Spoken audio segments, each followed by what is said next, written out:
Tributes are pouring in for the British Caribbean writer and poet Benjamin Zephaniah, who's died aged 65. He was diagnosed with a brain tumor 8 weeks ago. The son of a Barbadian postman and a Jamaican nurse, Zephaniah was born in the central English city of Birmingham. He was dyslexic and left school aged 13, unable to read or write. He moved to London aged 22 and published his first book, Pen Rhythm. His early work used dub poetry, a Jamaican style of work that has evolved into the music genre of the same name. As Zephaniah's profile grew, he became a familiar face on British television and was credited with bringing dub poetry into British living rooms. He also wrote 5 novels as well as poetry for children.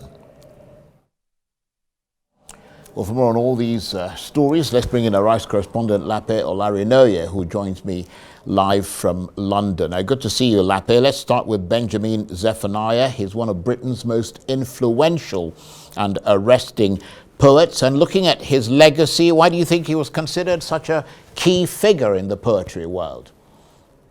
Well, he certainly was. And I think he was considered such a legendary figure, an iconic figure, because of how much he pioneered for education, for reading and writing, particularly for children from working class backgrounds. I particularly remember when I was in school how much his literature meant so much to many Black British children who hadn't seen a direct representation in literature. He was one of many to come following him spearheading, being this diverse poet from a Black background, and was able to change that world. He was very much passionate about the need for younger children to read and write and to get involved with English literature. And for many, he remains an iconic part of their childhood, an iconic part of their memory of learning literature. Many schools in this country still have his work very much embedded in the curriculum. And we see that right from primary school education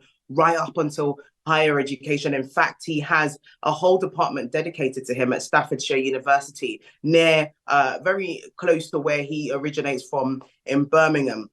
It's a shock for many people who didn't see this coming. He had a very brief illness and sadly passed away only 8 weeks later.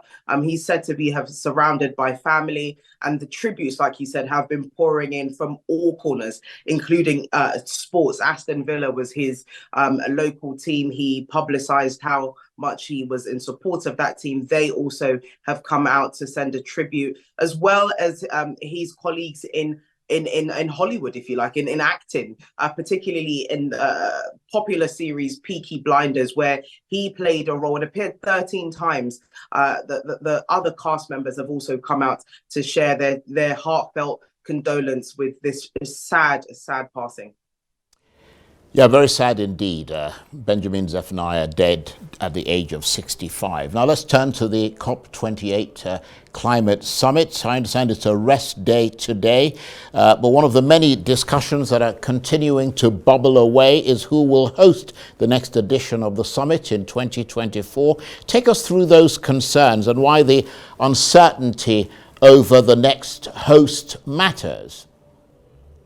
Certainly, it's that $1 million question that we've had in the recent days of the COP. Now, typically, when any COP ends, the next country is usually announced. The next country to host, that is, in the following year is usually announced. But in this COP, we're seeing that there's a little bit of a squabble going on. Typically, the UN has said, according to their rules, that the next host should be from somewhere within Eastern Europe. Now, the war in Ukraine has been a huge part of this squabble, if you like. Russia, a key member, has stated that they will not support neighboring Bulgaria. So that, of course, rules out Ukraine, Bulgaria, and, of course, Russia. The other countries that have come into the limelight as a result of this have been Armenia and Azerbaijan, both of which have said they aren't going to support one another. And that is needed for a new country that bids to, of course, host it.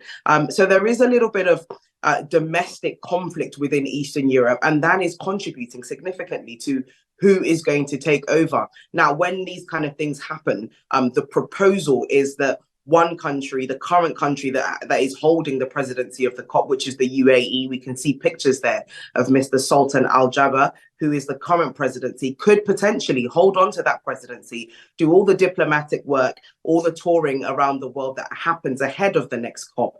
But actually, the host country will be Germany. Many countries in Eastern Europe don't currently have the infrastructure to host the sheer amount of people that attend COPs. This year alone, 96,000 delegates from all over the world were said to have attended. So that takes months and months, even years of planning. Now, going forward, although we don't have a current country that could potentially host this next year, Germany seems to be the only substitute for now. But later COPs, there have been discussions and bids about Brazil hosting the one after next year, and India also throwing their hat in the ring.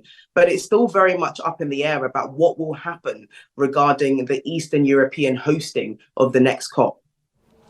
Lape, thanks very much indeed. Lape Olarinoye is a RISE correspondent. She was talking to me there from London.